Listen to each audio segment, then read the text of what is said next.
One of the most bewildering parts of our current moment, and there are many, is watching the American left become the mirror image of what it once was not so long ago. Do you remember when liberals supported free speech and due process, when the ACLU had principles? Remember when they sided with wage earners over billionaires when they kind of cared about you or pretended to? It seems like about 100 years ago. Liberals also, by the way, used to care about the environment, not the politicized abstract stuff like climate policy, but the actual physical environment of America, our land and our water and our trees, even our sidewalks. Liberals were worried about mass immigration and overpopulation then. They didn't want to live in a crowded, dirty country. Well, after a whole lot of searching, we have located the last liberal in America who feels that way. We'll talk to him in just a minute. But first tonight, speaking of liberals, they are thrilled by the Mueller investigation these days. It seems like all upside to them. Their political opponents are being harassed day and night. Some of them may soon be indicted. The administration can barely govern with all the noise about Russia. Now, Robert Mueller is said to be a Republican. They always tell us that. But in effect, Mueller is doing the heavy lifting of the Democratic Party. If you're a progressive who hates Donald Trump, this is like Christmas every single day. Or is it? Writer T.A. Frank has his doubts about that. Frank is no right-winger. He doesn't like Donald Trump, actually. But he's thought this through carefully. In an insightful piece for Vanity Fair, Frank wonders if liberals will look back on this moment and consider the Mueller investigation worth doing. In response to criticism from the left, for example, Frank notes, quote, Trump's White House has pursued what is arguably the harshest set of policies toward Russia since the fall of communism. That's hardly something to celebrate. Yet nearly all of the pressure from the center left, as much as from the right, is toward making it even tougher on Russia. So the question is it really wise to risk war with a nuclear-armed power solely for short-term partisan political advantage? Is that a precedent you want to set, Frank wonders?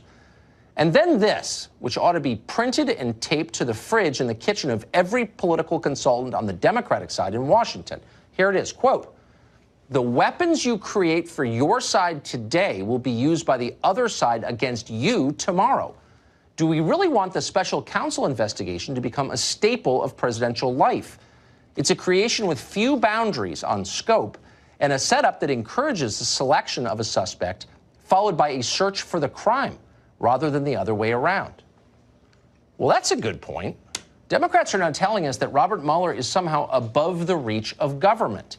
Any executive branch oversight of his investigation qualifies, they tell us, as an impeachable offense. In their view, Mueller is something like a God prosecutor, accountable only to himself. But the question is, will Democrats be comfortable with that standard when the next independent counsel investigates the next Democratic president? And more to the point, whatever happened to representative government? Shouldn't all federal employees answer to elected officials who in turn answer to voters? That's what representative government is. Well, not anymore. In the name of defending democracy, the left is weakening democracy. Democrats don't seem to understand that now. They're having too much fun watching their enemies suffer. But they will understand it, and likely they'll deeply regret it. Robin Biro is a former Obama campaign regional director. He joins us tonight. Robin, thanks a lot for coming on. Thank you, Tucker. First to the Russia question, I would never argue that Russia is our friend. I think, they don't seek our best. And I think they've undertaken a lot of mischief at our expense over the years. In the last election, probably one example of it. But the idea that Russia is our primary geopolitical adversary is like insane. It's untrue. That, of course, would be China. No one disagrees with that. And so doesn't this whole investigation amount to, in effect, a lie to the American people about the threats we really face? Tucker, I look at this from the standpoint, I'm a veteran. Yes. A Spec Ops veteran, and I look at this as protecting our democracy. The sole intent of this was to look at foreign influence in our electoral process. Right. That really shouldn't be a partisan issue. I think that as patriotic Americans, and I think that we both are, and most of the viewers are, I'm sure, we support federal law enforcement and want to make sure that they are not adversely affecting our electoral process. But I wonder, though, look, like a lot of things, I don't disagree with what you say in theory, but I wonder if we're not undermining democracy in its defense. So here you have a special counsel who Democrats are telling us is not accountable to any branch of government. The executive branch run by Trump can't rein him in because that would be an impeachable offense, and Congress has no authority because he's an executive branch employee, technically. So that's not a democratic system where you have someone with the power to destroy your life and put you in prison who can't be accountable to anybody elected by voters. That's the opposite of democracy, is it not?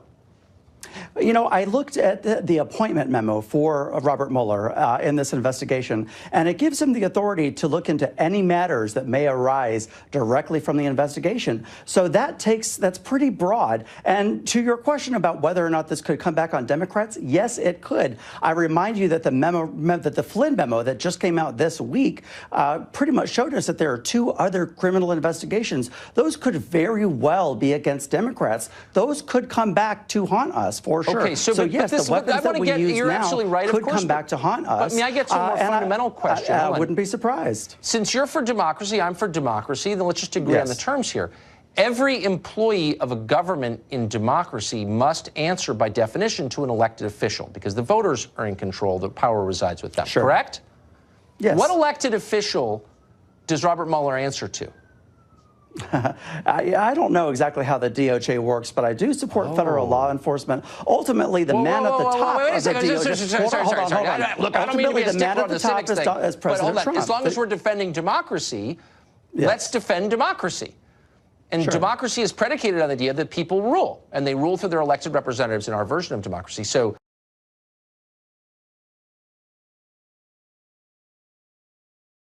and I look at this as protecting our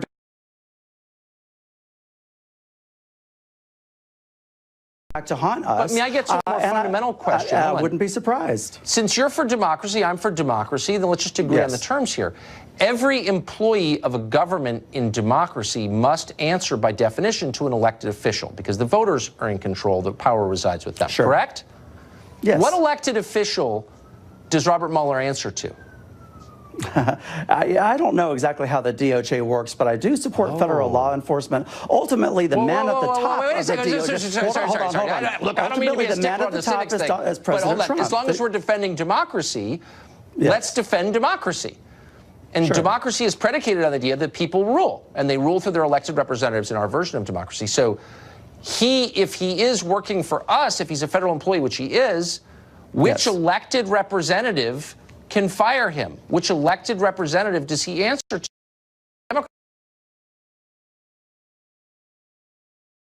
How are we safer for that? Does that make you feel safer? It doesn't make me feel safer. As far as protecting our democracy and protecting against cyber warfare, it's a real problem in this day and age. And we saw all of those intelligence agencies, the U.S. intelligence agencies, come out clearly and say that this was a problem. This actually did happen. President Trump has kind of been waffling on whether or not he believes U.S. intelligence.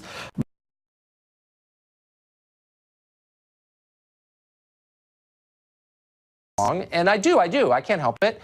And I hear them say again and again that Trump cannot fire or rein in a federal employee. He doesn't have the authority to do that. Now, that seems to me, that's a pretty clear argument. They have no role in this. Their elected representatives are powerless to sit elected by nobody do it. Theory, he's an employee or an officer, more specifically, within the Department of Justice, and he would be accountable to the Attorney General, who is in turn accountable to the President. However, what they've done is they've disabled that accountability by not only obtaining Jeff Sessions' recusal, but by now suggesting that the acting Attorney General, Mr. Whitaker, can't exercise supervision because if he does, it'll be shutting down a legitimate investigation and obstruction of justice. And if the AG can't fire Mueller, then presumably the president can't either without facing the same headwind of political criticism that might be fatal to his presidency. So they've managed somehow to completely disable one of the president's key constitutional powers, which is the power to fire his subordinates. So what you're telling me is a howling pack of cable news morons brayed until the administration got bullied into placing a guy who'd been elected by nobody into the position of ultimate power. He's not accountable to any elected official, and this is the democracy that we're supposed to be defending?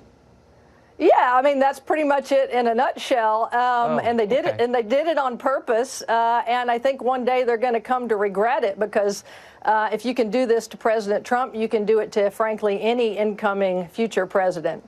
But there's nothing, I mean, I guess just to the point, I mean, leaving Trump or future presidents or any politician out of it, there's nothing that voters can do because they are wholly powerless over Robert Mueller.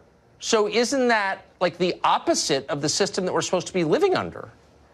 Yeah, I mean, you know, he's kind of a fourth branch of government unto himself, because, you know, he has actual what's called entrenchment via regulation, which means he can't be fired except for, quote unquote, good cause.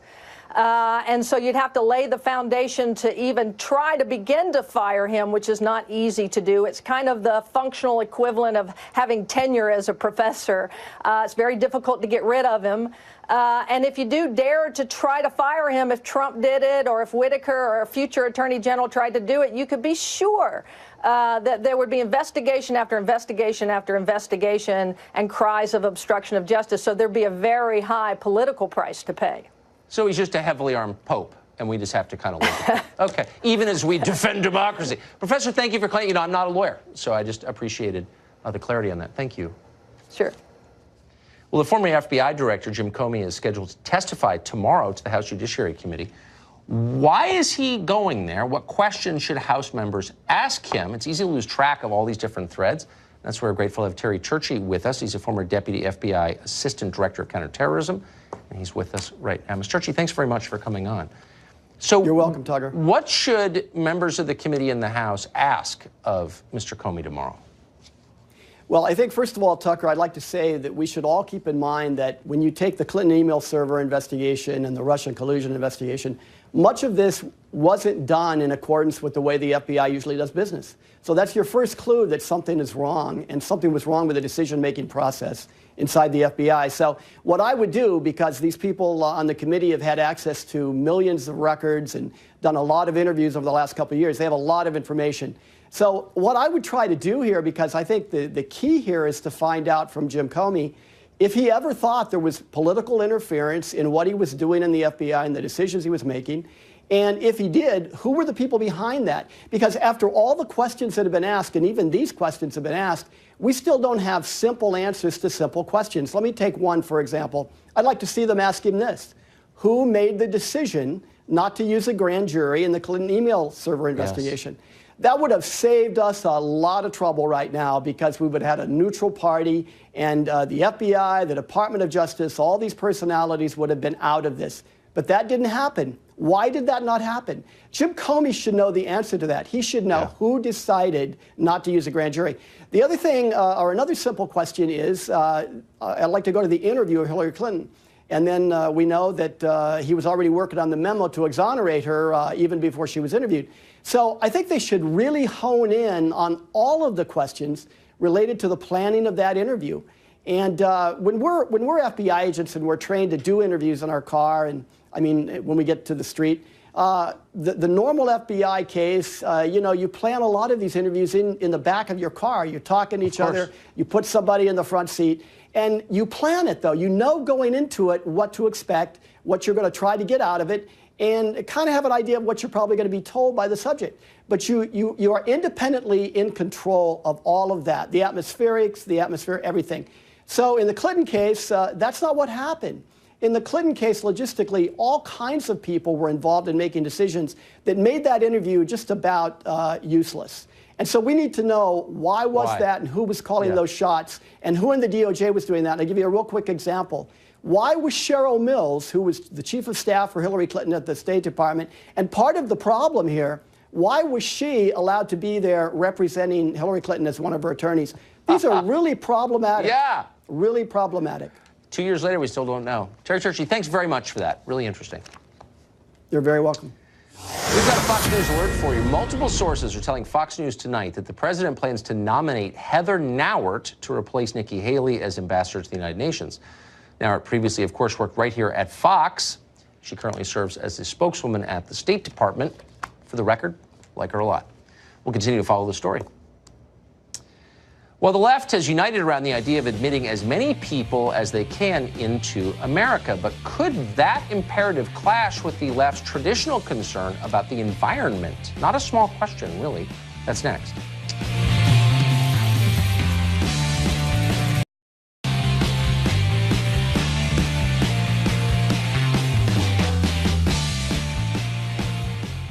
So there are a lot of divisions on the left, not often aired in public, but they do disagree with each other. If there's one issue that unites almost everybody on that side, though, it's immigration. And the principle they've united behind is that anybody from anywhere on the globe should be allowed to come into the United States, no questions asked. And if you don't believe that, pay attention. For example, look at the theater surrounding the recent migrant caravan.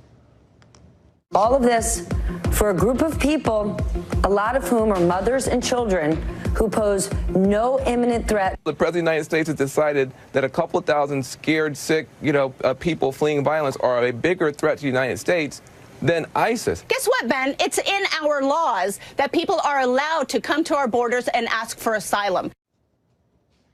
So this is a new thing. It seems like they've always had this view, but no. Many in the left used to be skeptical of mass immigration, partly for economic reasons, because it undermined the wages of workers. But there were others, many others, who had environmental concerns, too, about letting a lot more people into the country. Phil Cafaro is the author of How Many is Too Many? The Progressive Argument to Reducing Immigration into the United States, and he joins us tonight. Mr. Cafaro, thank you very much for coming on. Having you is the result of a long nationwide search to find someone with your views, because I remember so well as a kid that Democrats were really concerned, some were, liberals, about overpopulation and the effects on the natural environment, and I always kind of agreed with that. Tell me your concerns about mass immigration and its effect on the environment. Well, Tucker, I'm not sure I'm the last liberal in the country who's concerned about immigration-driven population growth, but we are a minority among environmentalists. I'll give you that. Yeah. So I see, like, the Sierra Club, which used to care about the Sierras. Huge fire breaks out in the Sierras last summer, started inadvertently by an illegal immigrant, or the degradation of marijuana farming in Northern California, which really does poison the soil. And they say literally nothing because their concern for open borders overrides their concern for the environment. What is that about? Well, I think you're absolutely right. If you go back to the birth of the environmental movement 50, 60 years ago, there was so much concern and focus on population issues because people saw the connections between overuse of resources, between too much pollution, and the sheer numbers of people. And environmentalists used to talk about that. I think what happened between then and now is back then, most of our population growth was coming from the number of children we were having, Native Americans. Whereas today, population growth in the U.S. is primarily driven by high levels of immigration. So people, for whatever reason, weren't as comfortable saying we needed to limit immigration as they were saying we need to limit how many kids we have. I think that's a mistake, though, because either way, you're driving population growth, and that has environmental consequences. So quickly, and I wish we had more time for this because I think it's fascinating, and I would urge people to buy your book on this. What's the response you get from your fellow liberals when you say, wait a second, there are environmental effects of letting all these people in? What do they say to you?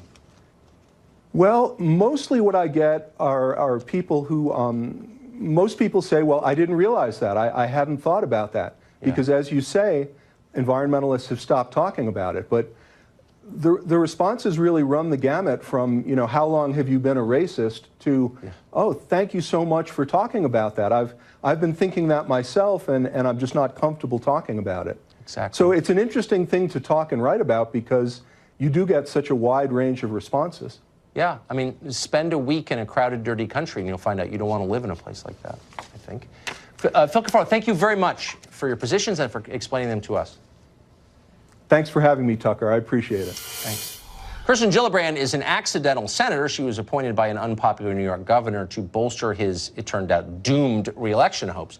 At first, she seemed pretty moderate. She opposed amnesty for illegal immigrants. She had a decent NRA rating. But her ambitions have grown. Being senator, a bad senator, is not enough. So now she has moved full woke. She now sounds like a sociology professor from SUNY Oswego. Half her constituents are men, for example, and she recently posted a message just for them. There's no future for you, she said. On Twitter this week, Gillibrand wrote this, quote, our future is female, intersectional, empowered by our belief in one another, and we're just getting started, unquote. What the hell does that mean? Manhattan Institute fellow Heather McDonald might know the answer to that, so we've asked her to come on tonight to explain. Heather, thanks a lot for coming on. What does that mean? Well, it means that academia is taking over more and more of the real world. I wish this was something that was just confined to Gillibrand, but it's not. Yeah. It means that feminism has ambitions to take over civilization, and when that happens, you can say goodbye to civilization. They're trying to disappear males. They're committed to a narrative that America is a rape culture, is oppressive, is sexist, is racist.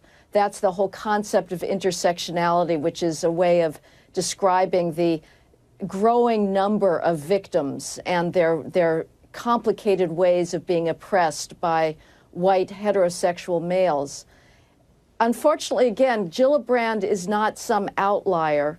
You have Trump's own administration bragging about the fact that he's spending billions of taxpayer dollars to encourage more females to go into STEM, which means discouraging males. And if you look no further than the opposition to the very appropriate rewrite of the campus rape rules by Education Secretary Betsy DeVos that are merely trying to restore our concept of due process and fairness to these very absurd kangaroo court tribunals, the feminists are having nothing of it. So feminism is really at odds with the civilizational legacy that we have inherited that we have to preserve at all costs. Can I ask you a really simple, quick question? Why would a group, any group, want to poison the relationship between men and women, which is the building block of everything that's good in the world? Because they would rather hate. They are self-interested. They have no understanding of the future. They have no understanding of the values and virtues that make civilization possible. And they're simply seizing power and are in a manic rage to efface males. And this sounds hyperbolic, Tucker, but you look around at institution after institution that has been taken over by feminists and the absurd diatribes that are launched against males, and that's the only conclusion you can reach. Well, you know, maybe 5 years ago I was thought, you know, that Heather McDonald, nice, kind of a hothead. Now I think you're absolutely right, and I think you're really brave for saying it as clearly as you do, and I'm grateful that you did tonight. Thank you. Thank you, Tucker. Well, the war on Christmas isn't real, but it's also expanding faster than American commitments to the Middle East. The latest victim, candy canes. That's next. It's totally fake. They always tell you that on TV, but it's also underway again and got off to a hot start last week with the left launching a new offensive against Rudolph the Red-Nosed Reindeer. Now the war machine is opening up new fronts faster than we can keep up, but we're trying. An elementary school principal in Nebraska has banned a whole swath of Christmas-related items from his school. That would include Christmas trees, elves, Santa, and red-green color combinations. How about candy canes? Are they allowed? No. They're banned too. Why? Because they're in the shape of a J, which represents Jesus. Mark Stein is an author and columnist. He joins us tonight. You know, I just want to say again, the war on Christmas is not real, Mark, so stop talking about it, you right-wing Fox guy. Yeah, entirely fictitious. Yeah. Okay, I'll bite on that and go back a couple of centuries, Tucker. You know, the separation of church and state, when the founders came up with it, it's basically that they didn't want President Washington being the head of the Church of America as the Queen is head of the Church of England. That's it. They didn't want the Archbishop of Virginia sitting in the Senate as the Archbishop of Canterbury sits in the House of Lords. And like a lot of sane concepts, it's metastasized into something utterly insane. And when you're actually banning colors, when you're banning two of the colors on the color spectrum, red and green, so there's only orange, yellow, and blue left, you're bonkers. You're nuts. You've flown the coop of reality. You are living in a more bizarre fantasy than Santa and his reindeer and his elves could ever come up with.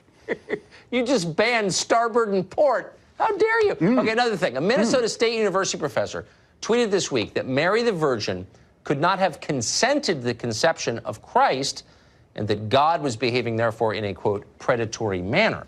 That professor whose salary is paid for by taxpayers also tweeted himself decorating a Christmas tree with satanic ornaments. Have you taken any of his classes, Mark Stein? No, and the reason is this is because 50 years ago, this kind of shallow banality would have been the province of a drunk undergraduate at 3 in the morning.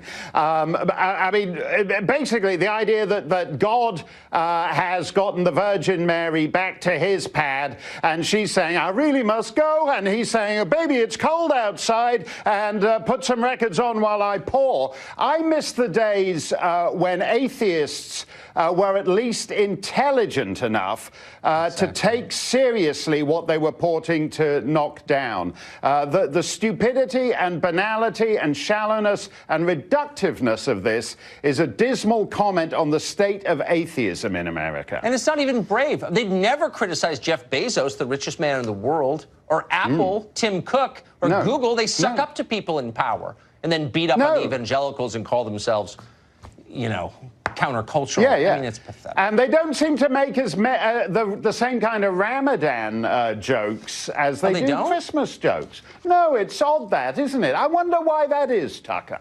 Huh.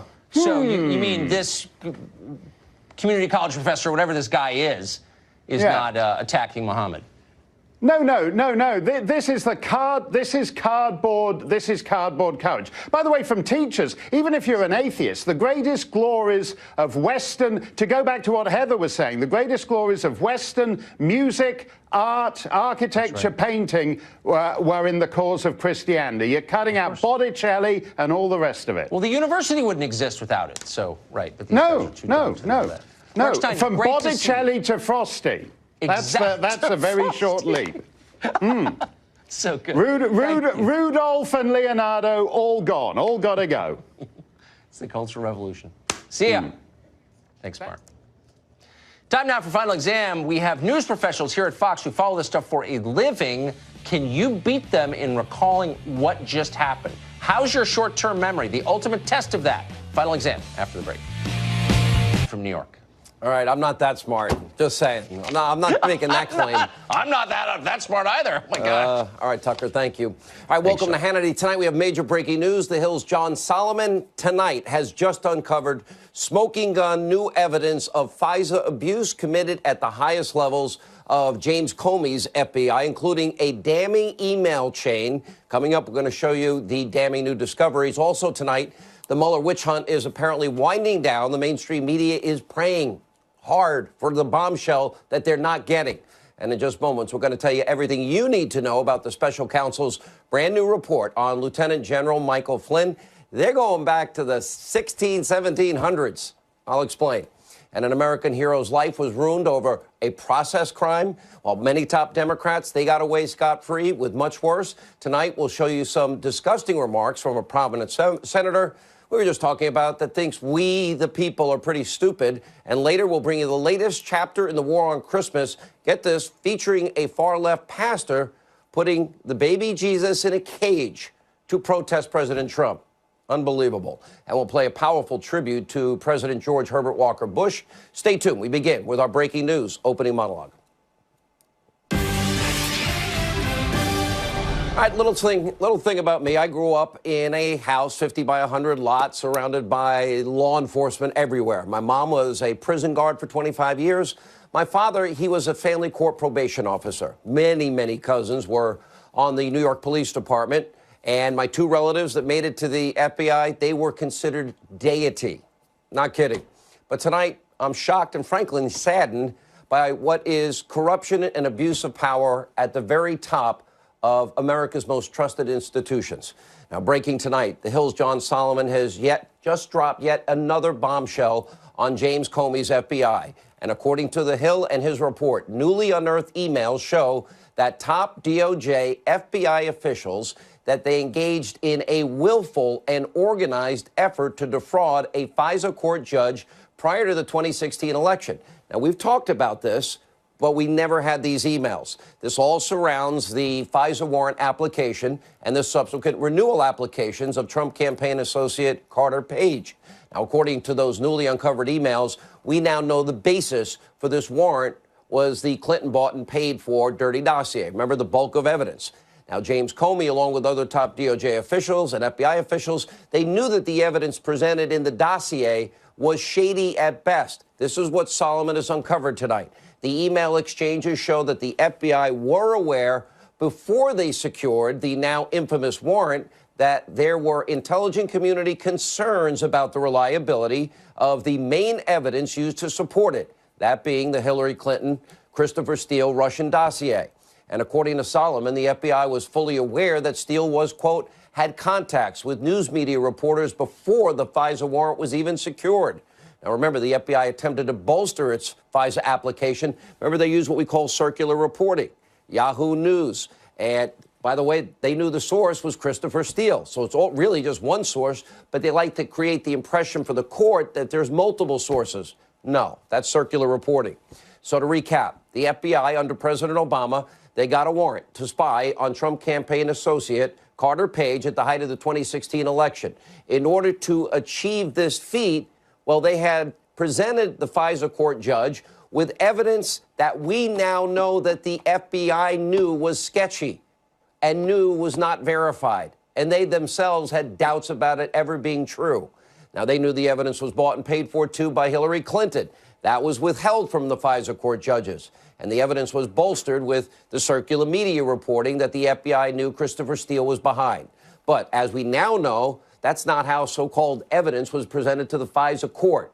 So tonight, the smoking gun evidence that the FBI, under James Comey's leadership, committed a complete and total fraud on the FISA courts by presenting the court Hillary's bought and paid Russian dossier as real intelligence, and they hid the fact that the other evidence was nothing more than circular reporting. They knew it all. The email chain shows it all. Now, the evidence shows a serious miscarriage of justice, a serious abuse of power. It should shock every American, especially in light of yesterday's news. And this Friday, James Comey will testify before the House Judiciary Committee. Hopefully, he will be held accountable. Now, we did reach out to the FBI and James Comey for comment. We've yet to receive a response. John Solomon will join us with more on this devastating new report in a minute. But first, we do turn to the mainstream media's obsession of the week, once again featuring Robert Mueller's partisan witch hunt. And thanks to the latest special counsel memo on Lieutenant General Michael Flynn, well, many in the press are yet again predicting an end to the Trump presidency. This is going on for 2 years. Hasn't happened yet. Take a look. I'm going to tell you one thing I take away. There's about a size 16 shoe going to drop here. My takeaway was that Bob Mueller and his people have a substantial case going here. Anyone who's in Flynn's orbit either before the election, during the transition, and those few weeks that Flynn is the national security advisor is worried. If you're in Trump land tonight and these documents come down, how do you feel? I'm wigging out. The fact that he is saying senior government leaders should be held to the highest standards, I would be a little nervous if I were the people involved in the obstruction of justice investigation, starting, of course, with the President of the United States. All right, despite the hysteria, predictable hysteria you just saw, the latest Mueller memo does not contain any Watergate-like revelations, not even close. Here are the facts. The Mueller memo makes references to Lieutenant General Flynn violating, and you got to pay. This is how deep they had to dig here. Violating the Logan Act. The Logan Act is an archaic law that was passed, get this, in 1799, and it was only responsible for 2 indictments in the 1800s. Now, he was also allegedly being investigated for violations of the Foreign Agents Registration Act, or FARA as it's called, which was used only 7 times since it became law in 1966. This is how, it's all in that memo that we had last night. This is how desperate and how pathetic Robert Mueller is. Now, remember, Lieutenant General Flynn was first a victim of a crime himself because they knew nothing about General Flynn except that they illegally surveilled him, illegally amassed him.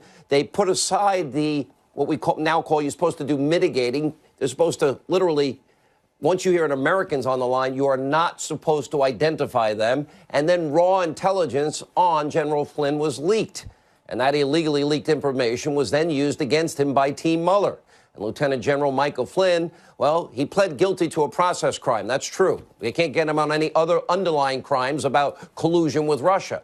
And lying to Mueller's investigators, where neither Comey didn't think he lied, McCabe didn't think he lied, and Peter Strzok, who interviewed him, he never thought Lieutenant General Flynn was lying. He pleaded guilty only after, let's see, he had legal bills that were wrecking his finances, forcing him to sell his family home, nearly going bankrupt, and in all likelihood, he was told investigators would go after his son, who he did business with. So he fell on the sword in that case. Is that what justice in America is supposed to look like to you? What about Mr. Mueller? Are you happy about this? Is this what we get after your 567-day investigation? This guy served his country 33 years, 5 years in combat. According to the memo, Flynn agreed to cooperate with the Mueller investigation, but the details of that cooperation are redacted. However, the memo does detail zero evidence of collusion, none, zero, once again. And while an American military hero's life has been wrecked for a process crime, well, take a look at those on the left. You see those people there? Well, they seemingly will never be prosecuted for their lying. Longtime Clinton aides Cheryl Mills and Uma Abedi. Remember, they lied to the FBI about Hillary Clinton's private email system. DOJ official Bruce Orr or Fusion GPS founder Glenn Simpson likely lied. Why do we know? Because they gave completely contradictory testimony. Then we have dirty dossier author Christopher Steele. He was fired from the FBI for lying. That didn't stop him from trying to work with Bruce Orr and feed special counsel Mueller more of his phony lies in the course of this investigation. James Clapper lied under oath about the national surveillance program. So too did John Brennan, as he also likely lied under oath about leaking. And we know James Comey lied to Congress about when he wrote the report exonerating Clinton. And Comey's second in command, Andrew McCabe, was fired because of a long pattern of lying. Don't forget Lois Lerner lied to investigators about the IRS scandal. Obama's AG Loretta Lynch lied about talking to anyone on the Clinton campaign about the FBI's Clinton probe. And another Obama AG, Eric Holder, lied under oath on multiple occasions. But rest assured, Robert Mueller can now sleep well at night after taking down a decorated military hero who dedicated his entire adult life to public service. 33 years serving his country, 5 of those years in the field of battle. Great job, Mr. Mueller. I'm sure America is feeling a lot safer tonight now that Lieutenant General Flynn pled guilty to lying to the FBI when the FBI never thought he lied. Now, later this week, by Friday, Mueller is expected to file new memos on Michael Cohen and Paul Manafort, who have also been accused of violating their plea deal. Now, still the only thing in common with Flynn, Manafort, and Cohen is that their cases similarly have absolutely nothing to do with Trump-Russia collusion, period. We're dealing with taxi medallions and loan applications and taxes from back in 2007. And we'll have a lot more later on the show with that. But first, with the details from his breaking news report is The Hill's John Solomon. All right, let's start at the beginning here, because we have talked a lot about these issues, but tonight's news is different because we have now discovered a long email chain. Is that the proper way to characterize it? Yes, that's how it's been described to me. That's correct, Sean. Okay, and, and here's whose names are on, just to get it set up, whose names are on this email chain? Well, I'm told that James Comey is one of them, that there are people from the National Security Division of the Justice Department, and that there are key players that were the obvious people involved in the FBI, though I don't have their names, working at various points on the Russia investigation. So it's a large group of people trying to get ready to get this FISA warrant submitted to the court. And there are 2 or 3 very important revelations. One is that James Comey's involved in the discussions. 2, there is mention in these emails that the intelligence community, possibly the NSA or another agency, had concerns about the quality of the intelligence in the Steele dossier. And 3, that there were pretty significant worries, concerns that Christopher Steele had already begun talking to the news media. This is before they file the FISA warrant, before they fire him. If all those things are true, if the FBI had not corroborated and there were concerns about the Steele dossier, if they knew that Steele had talked to Yahoo News and then Yahoo News is used as a corroborating piece of evidence for the dossier, these are serious issues. They would be misleading the court with this information by portraying it as something more solid than it is. And, you know, we learned all about this funny from really 2 appearances on Fox News over the holiday week. Devin Nunes showed up on Maria Bartiromo's show and your show, and he said, hey, I kind of amended my request for the declassification. No one followed up, and so we started asking questions, and we found out there's an email trail, and it may be some of the more damning and belated produced evidence that may suggest wrongdoing at the FBI. Let's go through this slowly. So we have now evidence that you have uncovered, email chains from these people in the FBI, DOJ that are at the top levels. Right. And what we now know is they knew that this was not verified, this dossier. They knew that they knew where it came from, that Hillary had paid for it. They never took the time to verify